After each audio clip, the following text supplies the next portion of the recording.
YouTube, it's your boy IBP Gang, IBP Nation, IBP Boxing, IBP MMA, coming at y'all with a live video breaking down UFC on the ABC, Emmett versus Topuria. I was sick last week, I was dealing with, strep throat issues, just sore throat, all that type of stuff, cold, fever, chills, a lot of stuff, you know what I'm saying, but finally back with a video. We're breaking down the stat card, night before. I'm actually dropping it early. Yeah, man, YouTube, I don't know, sometimes you can get a little low in the system. Like, I kind of like lose motivation sometimes, like, just to make videos, Because, obviously I love doing the YouTube channel, like, the videos and sometimes, but I don't know, like after this video, like, I know I'm going to make maybe, like, a video or two, But, like, if I'm not, like, continuously, like, forcing myself to make a video, because then I get that drive of motivation, then I'm like, okay, let me make another one. But, like, once you go through that period of just, like, not doing the videos, because it's not, like, I don't know, sometimes I don't got an idea of a video to make, So, I'm just sitting there, I don't really got a video to make, and then days pass by and I haven't made a video. I'm just like, I guess I'm not a YouTuber no more, So, it's just about the consistency, staying with it. It's like anything, just like if it's running, if it's like working out, you gotta stay consistent with it. Just like keep the trajectory going up. So I've been seeing some improvement. Started back the channel a couple months ago, and then 22 subscribers, new subscribers that came along the way. Good interaction on the Chris Curtis is a Crybaby video. I stand by that too. I'm still here, man. I'm still here. I'm not ducking, man. I stand by that. Obviously shout out to Chris Curtis. It's all love, obviously, but have my opinion. He has his, of course. It's all love though. It's all love. And then the Floyd video, that obviously did very well. But I just gotta stay consistent with my content. Just drop, early. Probably gonna try to drop Abus Magomedov versus Sean Strickland early, hopefully like Sunday or something. Because this is an early card and you can just do that. But doing a lot of talking, it's a long intro, long intro. But I haven't been on screen for a while, so I want to get some stuff on my chest. But yeah, man, I'm trying to be more consistent, just put on more content. I think we're one big video away from 90 subs, I think. Because these small videos I be making, they don't really be getting me subs. Or I need to make a short. I need to make a YouTube short. And then I think of the subs gonna go up. But yeah, man, hey, man. Let's get right into it. First fight. I actually did some research for this fight, you know what I mean? So, for all the fight, most of them. So, Cody Brundage versus Sedriques Dumas. I love Sedriques Dumas. I think he has the potential to be like a really big star in the UFC as far as that goes, with the tattoos. Just the way he kind of carries himself. He's always throwing up the fours. I think he's from Florida. Like, he grew up in the scene with, like, Jorge Masvidal and all those people. In that, like, street fighting circuit. So, really notorious over there. He just got a cool, like, he look like a rapper. So, like, he could really be a star if he could string together some wins. But I think Brundage is, like, he's one of my locks of the cards 100% to get the dub. 100%. Just win the fight, man. I think it's going to be easy work, as far as that go.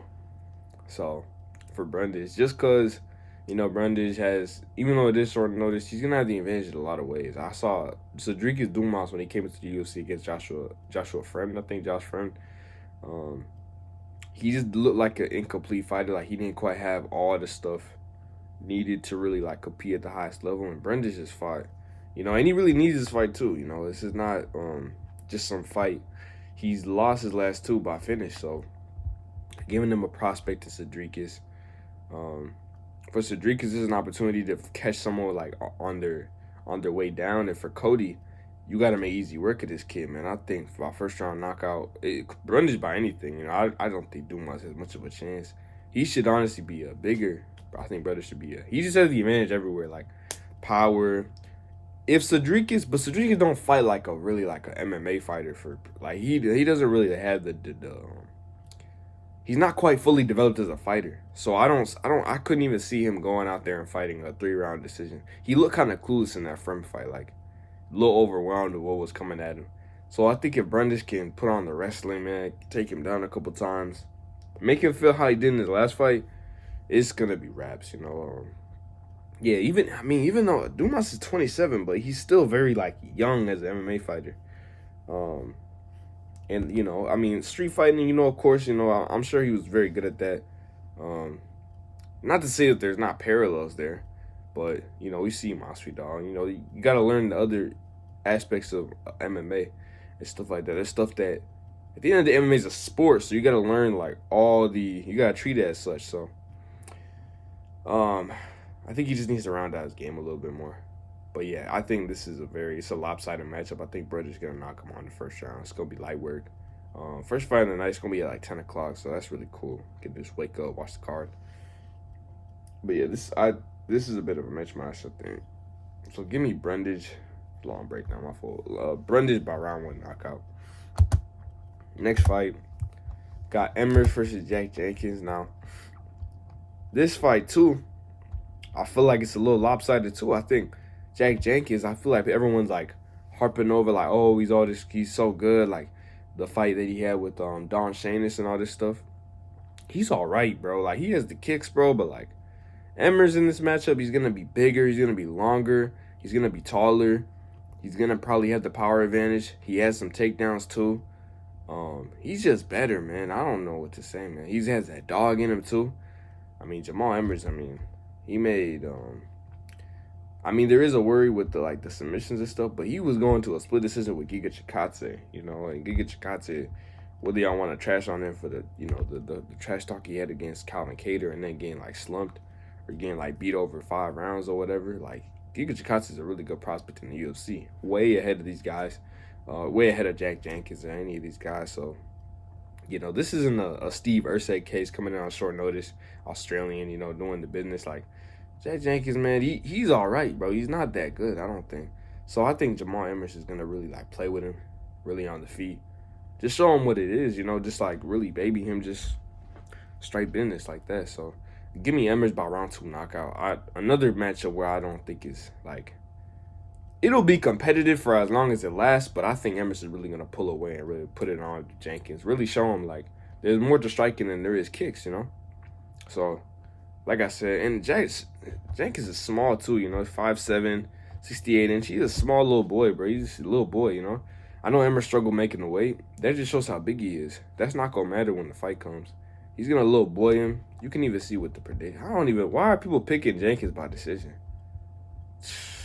Crazy people, man. This is a mismatch. I think Emmers is gonna knock him out very much, man. Like it's. I'm telling you right now, man. I got some bold picks. Next fight too. Now those two are favorites. I got an underdog. I think Jose Mariscal is gonna knock the hell out. My fault. He's gonna knock the living stuff out of Trevor Peek, man. Trevor Peek don't know what's gonna hit him. So, you know, I watched Jose Mariscal's whole career. His last 3 fights, he's kinda gone. And if you even look back at the some of his fights prior, if y'all can see this, hopefully, if you can see, he's fought some really good competition. So he's fought he fought Steve Garcia. He got knocked out by Steve Garcia, unfortunately. He fought Joe Anderson Brito. He fought Yusuf Zalal. He lost to Bryce Mitchell. He fought Gregor Gillespie. Like, he fought some really good competition, very good strength of schedule. You know, a lot of guys you wouldn't know. And in these last 3 fights, man, you could see the power. You could see the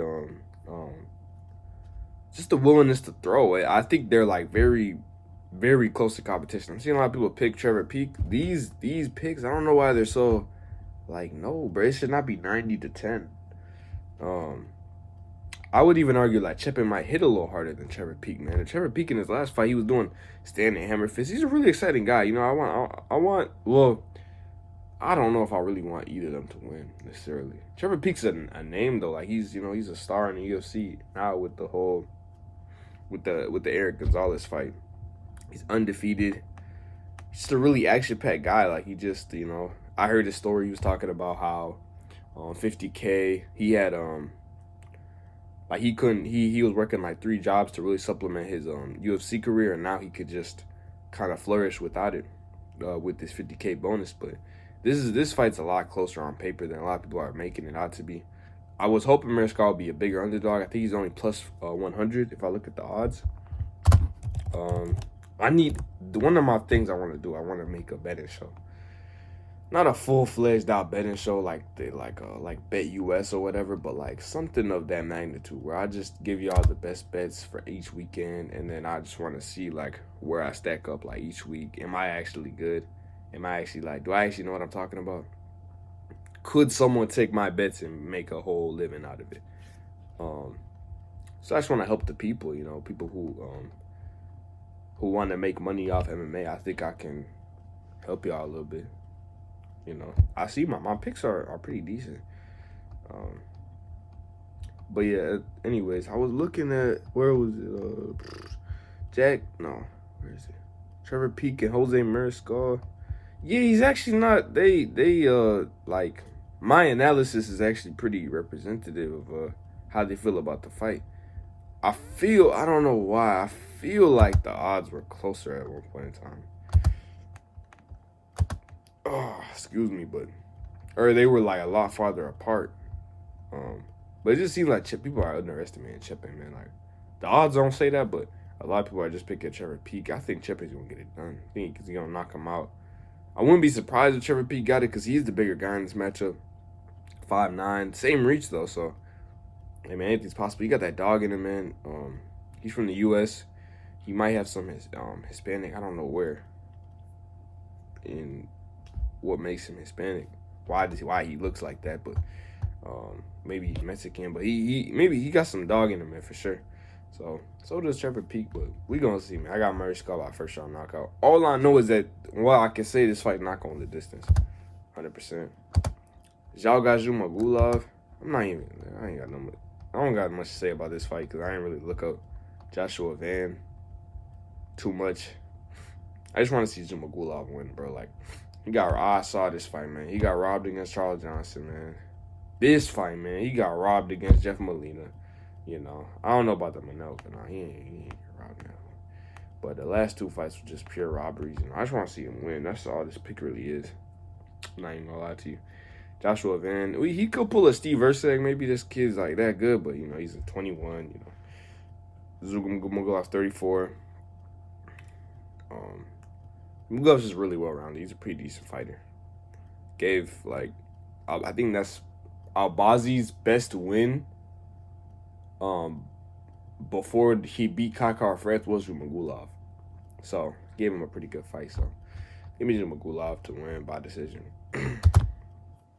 Next fight, Tabatha Ricci, Gillian Robertson. This fight, I just think, initially I was going to pick Gillian Robertson by submission, but I think in this matchup, like, Ricci just way more well-rounded. She got, you know, good takedowns, good hands, good everything. She's a really good prospect, too. 8-1, only lost to, got knocked out, but pretty fresh in her career. I just think, I know, even, you know, Gillian Robertson, she's on a little run right now, but bigger step up here. Robertson's big, too. So, but I just think all in all, like, MMA, I think Ricci's, like, a little more well-rounded than Gillian Robertson. I think she's going to get it done by decision. It's going to go the full 3 rounds. Next fight, Rebecki versus Loik. I was planning on watching it. I did watch some tape on it. Loik. I gotta remember, though. So, Loik was fighting Esteban. He has power. That's what I had seen. And then the 3rd round, he doesn't really fade like Rebecki had, you know, because Rebecki had fought a kid named Nick Fior, right? Nick Fior, disappointing kid. I thought he was going to run through Chase Hooper. Chase Hooper is all of a sudden a demigod at lightweight. Hey, man, shout out to Chase Hooper, man. I'll pick him next. Depending on who he fights, I might pick him. Anyways, though, Loik, you know, big power. I think he has better stamina than Rebecki. I think Rebecki, man, I mean, he gassed out. He was supposed to run through a guy like Nick Fior in his last fight. And then he goes out there, you know, he won the fight, no questions asked, but, no doubt, sorry. But it wasn't the performance that you want to see, like, as far as that goes. Like, it's almost like you're given an easy assignment, And you still did decent on it. You still completed the assignment, but you didn't like do it to the expectation that was expected of you. That's kind of what happened with Rebecki. He still got the win. A W is a W, but when you're going against a guy like you're like a minus 500, minus 700 favorite, you got to go out there and perform.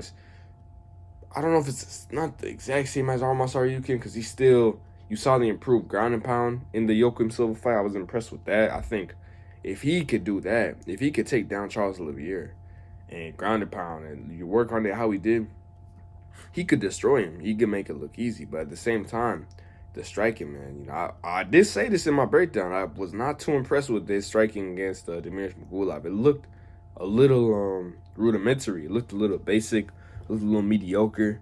And it showed in the Joachim Silva fight. Good shot that Joachim Silva had landed. It's not to the level of the some of these other guys. He's stuck in there with Gabriel, but I do worry about that with Armas Aryukin. But back to Rebecki. As this bout does take place at lightweight, yeah, wow, lightweight. Yeah, Rebecki is a good prospect, 17-1, but I do worry about the cardio issues. You know, if Rebecki can't, you know, I don't think he'll get him out in the first round. But Loik is hard to sell. Yeah, man, I like Loik, man. I think he wins this fight. Gasses him out, sticks in there till third round and knocks him out in the third. Just stays in there. So yeah, give me Loik Radzhabov of Tajikistan to get the knockout in round 3. Next fight, Randy Brown, Wellington Turman. Randy Brown, you know, a disappointing performance in the last fight, you know, against the JDM, you know. Like, use your length, you know. You're 6'3" as a welterweight, 78-inch reach, from Jamaica, Queens, New York, and man, I mean, bro, like, fight long, you know. Like, I don't know what's up with these fighters. Like, JDM, bro, like, JDM shouldn't have knocked him out the way he did, though, bro. Oh, man, that's another one, man. God, hey. Man, I don't know. I'm going to have to find that video. Oh, see, I want to get copyright struck, but, man. Man, we could find it. We could really find it, bro. I'll really expose you, bro. You crazy for getting knocked. Oh, man, see. I don't want the feds finding me now. Chill out, man. I don't know what this website is. I don't know. Shout out to FFN. Nah, but man, bro, I'm telling you, bro got his ass sparked. Whoa. I'm gonna turn this down real quick. Shout out to Tuivasa right there. No cap. Turn me up. I'm trying to. 17 minutes on the video already. This is about to be a 40-minute video. Okay. I just gotta see this, bro. Like, his ass. Oh my gosh, this guy, bro. Look at this. Get on the inside and let go with the hands like now. This is the oh my god. Bro, only Randy Brown to do some stuff like this, bro. How in the world? What? Bro. Oh, what in the world? How do you, bro? Like, bro, it's the backing up for me, though. It's the backing up, though. No, bro. I mean, I understand pressure, but, like, move, fight long. Like, don't let... Bro, like, what? Use your length, bro. Oh, my gosh. He was supposed to beat JDM that night, bro. I'm not gonna lie to you. He was supposed to do it, man. He was supposed to be the guy to do it. Ooh. God damn, man. JDM got some good boxing, I'm not gonna lie. He got some crisp hands, I'm not gonna lie. Sometimes, you know. But damn, bro. Can't wait for JDM versus Sean Brady. That's a banger fight. And he submitted him, actually. But that's not really how he said it. He's not a submitting guy. He's a striker, you know. But okay, that doesn't really apply in this matchup. I just had to, like, grieve a little bit. Because what the hell, bro? Only Randy Brown, you know. But besides the point, he's facing the grappler, Wellington Turman. Yeah, man, Turman's just mid. I don't really know what to, like, really say about him. He's just, like, round's just gonna stop the takedowns, probably knock him out. Maybe even early. This fight. Round 1, I think. I just don't see, like, what's Wellington Turman gonna do, bro? Randy Brown's pretty good about takedown defense. He's pretty long, too. He can get out of there. If he doesn't get taken down, he'll get back up. Just keep striking. He's a good guy. He shouldn't let that last fight determine who he is. So yeah, God, who did he beat prior to that? He beat Trinaldo, and that fight was. See, I should have known because the Trinaldo fight was horrible. Oh my gosh! But I just saw it. You know what I mean? The length. Anyways, it's in the past. Like I might be wondering why am I picking Philip Rowe versus Neil Magny? I don't even know why. Not gonna lie, I don't know. I just feel like there might be something there. You know, maybe like Rowe could catch him on the chin. He has 3 straight knockouts. I just feel like it's Philip Rowe's time, you know. He was styling on that one guy, Nico Price, and then knockout. It's really his time to shine. Like, he's fighting pretty well as of late. Neil Magny got dogged by Burns, but I mean, that we knew that was going to happen. He had no chance, but and then he got submitted by Shavkat. You know, what can you do? But if you look at his other fights, beat Max Griffin. Jeff Neal, it doesn't count because if they fought right now, Jeff Neal would beat him. So it's one of those things. But we look at the D-Rod fight, you know, struck with him pretty well. D-Rod did look himself in that fight, though, to be honest. Yeah, man, he just did look good in that fight, to be honest, D-Rod. Oh, man, he gets KO'd by Ian Gary. It's just not good. So maybe that's not maybe I don't know how you can really weigh that win. It hasn't aged the best, but at the time, that was a shocker. You know, I thought for sure D-Rod would cook him. But yeah, if D-Rod couldn't do it, maybe Philip Rowe can't. But I think Philip Rowe got the hands. He got the momentum. Neil Magny's getting kind of old. He's a veteran. He's seen all the styles. You know, he's a pretty good fighter. He knows how to fight at range and do all this type of stuff. 37 pro fights. But I got Philip Rowe, man. The Fresh Prince, I think he's going to get it done. You know, not of Bel-Air. Fresh Prince of Orlando, Florida, it looks like. I think he's got it. They're both lanky guys, you know, similar dimensions, so it's gonna be fun seeing how they match up. But yeah, it's the Fresh Prince's time right now. I'm liking his wave right now. I think he gets the knockout round 2. I think he chins Magny. Give me Philip Rowe by round 2 knockout. Next fight, Bruno Silva, 2nd round knockout. Oh, sorry, Brenden Allen versus Bruno Silva. Yeah, man. I mean, I just feel like Bruno Silva's on a roll too. Like, the GM3 fight really don't represent who he is. I told y'all, man, he knocked out Brad. That's the real. If that Bruno Silva shows up, like, Brenden Allen better hide. You know what I mean? It's a bad season for him. But I'm also impressed with Brenden Allen, man. He's putting together a cool little 4-fight win streak, submitting Andre Muniz, a guy who they were trying to build up in the middleweight division. Yeah, middleweight has a problem like building up stars because then Muniz was supposed to be the guy maybe to challenge like Izzy, or they were trying to build him up maybe slowly by slowly, and he gets submitted. So, and Brenden Allen's lost to a couple of these guys. He's young though, so he could be a contender coming up. But yeah, I think he gets knocked out too. You know, Bruno Silva, tough guy, man. I think he fought Pereira not too long ago. Yeah, so the GM3 fight was after the Pereira fight. Had an off night, 100%. Comes out here not too long ago, knocks out Radzhabov. That's who he is. He's a knockout artist, really good striking. People underestimate him, but he's top 15 for sure. I think he's gonna show it against Brenden Allen, get that knockout fight. The biggest thing is he has to show up and fight how he did, like at his best. You know, I mean, there's no telling. Maybe Bruno Silva shows up and he's not the guy who, you know, not his prime self, like we saw in his last fight against Tavares. But I'm telling you, if he's on his P's and Q's and he's really on his business, like, he should win this fight. So give me Bruno Silva to knock out Brenden Allen in the first. I'm feeling like that right now. Next fight, David Onama, my boy. Bro, can we clap it up, bro? Can we clap it up, bro? David Onama, the GOAT. He's the GOAT right now, bro. Representing East Africa, bro. Uganda. Hey, bro. Hey, Rock. Come on, man. It's a place in my heart for an East African fighter. You know, he's the only one, I think. Only one. Obviously, you know, my family, I'm from Kenya, all that type of stuff. We're mostly known for running. Ugandans, Kenyans, Somalians, Tanzanians, Ethiopians, Eritreans, mostly known for like running and that type of stuff. But, you know, we have an East African fighter here at David Onama, and he fights like a dog, you know, fights The one thing though, I don't know, bro. He clearly don't got the running genes because his cardio is, man, very questionable. But he has the makings to be. He's a really big featherweight, man. Big featherweight, 5'11", 74 inches. He's big in there, man. He fought at lightweight and he didn't look small. Big power, dark skin, Ugandan. Man, I want to see him succeed so much. Yeah, man, I want to meet him one day for sure. Like, really, like, tell him, like, he's making, there's a lot of probably Ugandans, probably East Africans. More people need to have their eyes on him, man. I feel like we don't support well, he's our only fighter. We don't support him like other people do. Like, you seen the kid in Nurullo Aliyev, the whole of Tajikistan, or wherever he's from. Where is he from? Nurullo Aliyev. They gathered in a stadium to watch him fight. That's how it really should be for Onama, but I don't hear any Ugandans talking about him. He's from Tajikistan.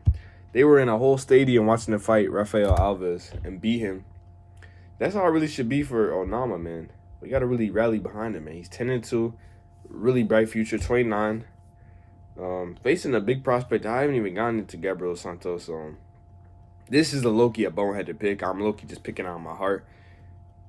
I mean, I guess Santos, this is a tough fight for Onama, man. I'm not even going to lie. But I'm praying that Onama can land that shot, bro. That's why I picked round 1 knockout. Because if he doesn't get him out of round 1 or round 2, it gets really ugly, man. I think Santos, I mean, he had a really good fight with Laurent Murphy on short notice. It was a split decision. And Laurent Murphy's the lead. Really good fight. It was a really good technical fight. So you can see what Santos says that, championship pedigree. Like, he has some potential there too. But I think Onama, he's probably been in there in the gym, working hard, putting in that work, working on that dog mentality. He's a dog. I think he's more of a dog than Gabriel Santos is. And that when it really gets tough and it really gets hard, he's going to pull it out.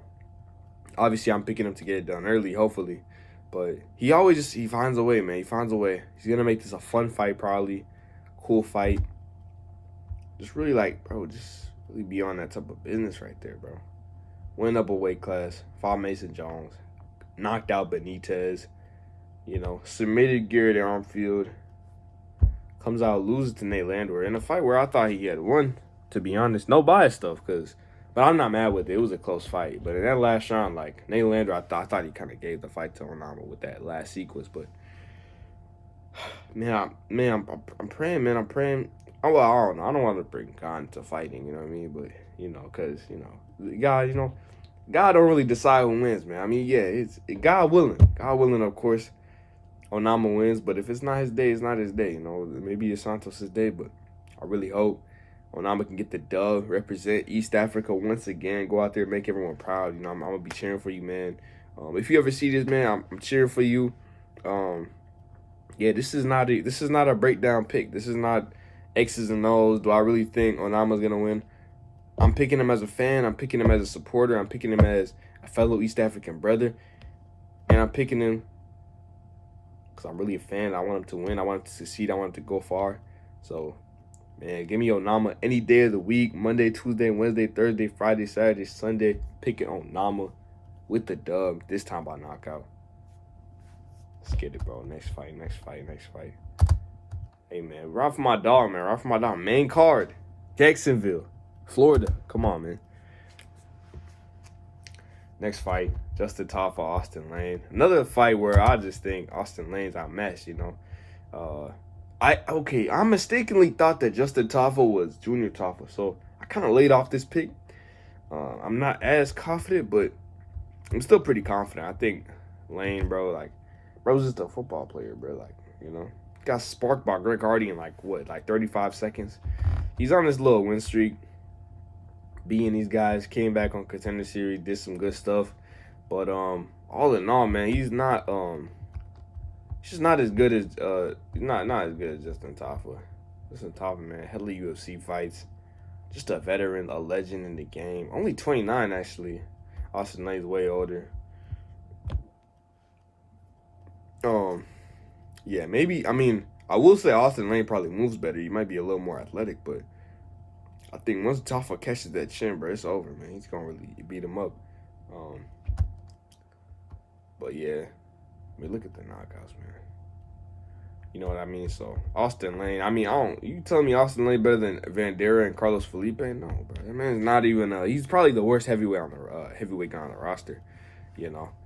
If I'm not to be mean, but I'm being serious. So, like I said, give me Tafa, get that first round knockout. That's all I really got. Co-main event. I don't got too much to say for this one. Barber is overrated. She's not the future. Hibas is just better. Simple as that. 29 years old, all around. She's a good fighter. She looks good. Good striking. Good grappling. Just better everywhere. Barber's just mid, you know. She's just like time and time again, she just comes out kind of disappointing. She's coming, you know, she's having a little like resurgence. But yeah, Macy Barber, she's losing. 25. She's from Wisconsin. That's cool. But yeah, the Brazilian Hibas, she gonna get the job done. Get that dub. You know what I mean? For the Brazilian people. As far as that goes. Yeah, man. Give me Hibas by decision. That's probably the best way to go. Like, I don't really like picking too much on the women's fights because it could be kind of unpredictable. I just be picking. I'll be fading myself, and I'll be getting it right. You know, it's unpredictable sometimes. I mean, you once you make a breakdown, you could be like completely right or just completely wrong. You know, some of these picks. I've given examples in the past, like the Sam Hughes and the one girl. Everyone thought she was gonna win, and Sam Hughes just turns back the clock. So many fights. So I mean, if Macy Barber wins, man, good for her, man. But I got you, boss. Pretty confident, but anything can happen. Main event. Really excited for that main event, man. I'm telling you, man. Like it's a good fight, man. It's a really good fight. Man. You know, I don't understand why Emmett is such an underdog, though. I don't understand that. Like, Topuria for sure should be the favorite. But not minus 340, though. That's absurd. Let me see. Where is he the cheapest at? Like, where can you minus 310? But you can see him some places at minus 400. He is way too much of a. That is crazy. And then on here, Emmett's nearly 3-1. You know, so I think the odds are a little lopsided. I don't think. I mean, let's see. So let's go to odds jam, odds probability calculator, just to give y'all like a sense of like what this exactly means. So if we go, oh shit, this is still recording. All right, it said 10%, guys. This might actually die. Just give me a second. So my computer is at 20% too, and my phone's at 10%. So I'm gonna try to wrap this up real quick. But just to give you all a sense of what this means, right? They're saying, so let's just go to Bet Online. Bet Online's a pretty good Let's do like a juice line. So Betway is giving them a minus 400 odds, right? Minus 400 odds means that they're giving him nearly an 80% chance to beat Emmett, and they're giving Emmett like a 20% chance, but let's just see, like, according to the odds, because, you know, the odds are kind of like, so 25% chance, 80, 20, it's not perfect, but, you know, VIG and all this stuff, but that's, I mean, they're literally giving him a 25% chance, 20% chance around that range to win the fight. That is not okay. I mean, no, that's like 90-10, but, man, I really think Emmett has more of a chance, but I still wouldn't pick him, though, you know? It's one of those things where it's like, when Derek Lewis went up against Taito Ibasa, like, people were like, oh, you know, when Lewis went up against Sergey Pavlovich, like, Lewis always has a punching chance. Even Spivak, he had a punching chance, but when you really break down the matchup, he's just getting outclassed. But the odds were so lopsided, they're like, maybe we should throw a shot at Lewis, but when it comes to MMA, my philosophy, I don't really choose off value. I choose off of who I think's gonna win, because it's just MMA's too... You just can't. Like, at the end of the day, like, if you try to choose out value, you could do that in other sports, but a win's a win and a loss is a loss, man. You pick who you think's gonna win. You don't pick based off of, like, I think he's gonna win, but he's too much of an underdog. You know what I mean? Sometimes you could do that, but, you know, like with the Olivier was getting to be a really big underdog, and it was like, you know, maybe we gotta switch sides just because Benil probably shouldn't be that big of a favorite, and Olivier got it done, but you know, you can't mess with that, man. You just can't not be doing that all the time. You're just gonna keep picking underdog because I think he has a better chance than what they're giving him, you know. And then you're just gonna keep losing because Emmett should be a plus 270 underdog, and does he have a better than a 25% chance to win? 100%. But that doesn't mean he's gonna win the fight though. And long term, you're not gonna win money doing that, or make winning picks choosing off of he has a better chance than they're giving him. Let me make that pick. Doesn't work like that. So, like I said, man, Topuria, really good prospect. We just break it up the fight. He should. I think Emmett's a little too wild. He just can't pinpoint his power shots. He has a lot of power, maybe more power than Topuria. But yeah, I mean, you see a lot of times he can't get the knockout because he doesn't have like the striking capabilities to land that shot on the chin. Obviously, once he does land that shot, you're probably gonna go out. But he doesn't have the skills to land that power shot. He hasn't worked on that. He's just kind of been standing as a fighter. At 38, finally got his opportunity for the interim belt. He actually did rock Yair Rodriguez in the biggest moment, but it wasn't, it was just a wild, overhead right. Landed, rocked him, but he wasn't able to finish the fight. Couldn't recreate that again, showing his lack of skill in some of these spots. Topuria has all the skill. He has the hands. He has the grappling.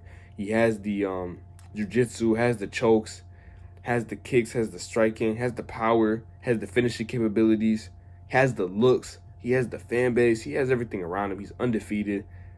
Coming from Georgia, nationality Spain, all that type of stuff. He's a young guy, 26 years old, probably going to be next for his health shot if he gets this win. And he'll probably be the guy to fix featherweight.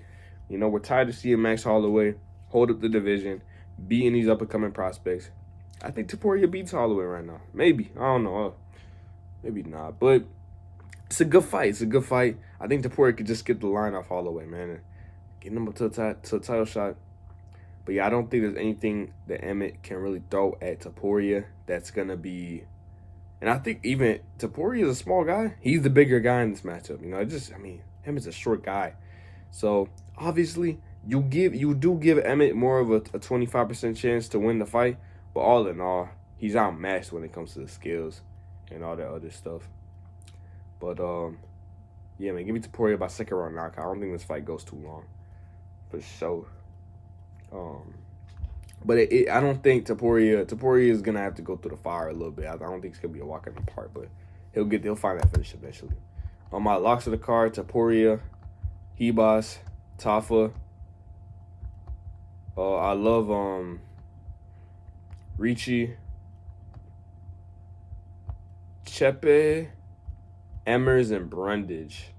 I don't know if Chepe's a lock, but I really feel good about him in this spot. That's all I really got for y'all today. Man, leave a like on the video. 37-minute video. So yeah, man, subscribe. Got the new cut. You know what I mean? Cut it short. Trying to grind right there, you know what I'm saying? I'll see the, you know what I'm saying? Hey, man. I'll see you right there. Hey, man. Admire it, you know what I'm saying? But that's all I really got for y'all today. Coming back with the content. Hopefully make some more videos. I'm going to go back, probably watch some WWE, PFL 6, whatever going on. Just keep it pushing, man. We just gonna keep it pushing. P. Shout out to my boy Gunner. I know they not liking you right now, but keep what you're doing, Gunner. Keep what you're doing. Onama, all the boys. That's all I really got for y'all today. Leave a like on the video, subscribe. RBP gang, RBP Nation, RBP Box, RBP MMA. Peace out, bro. Squad, you already know what it is. Boom, nigga, God.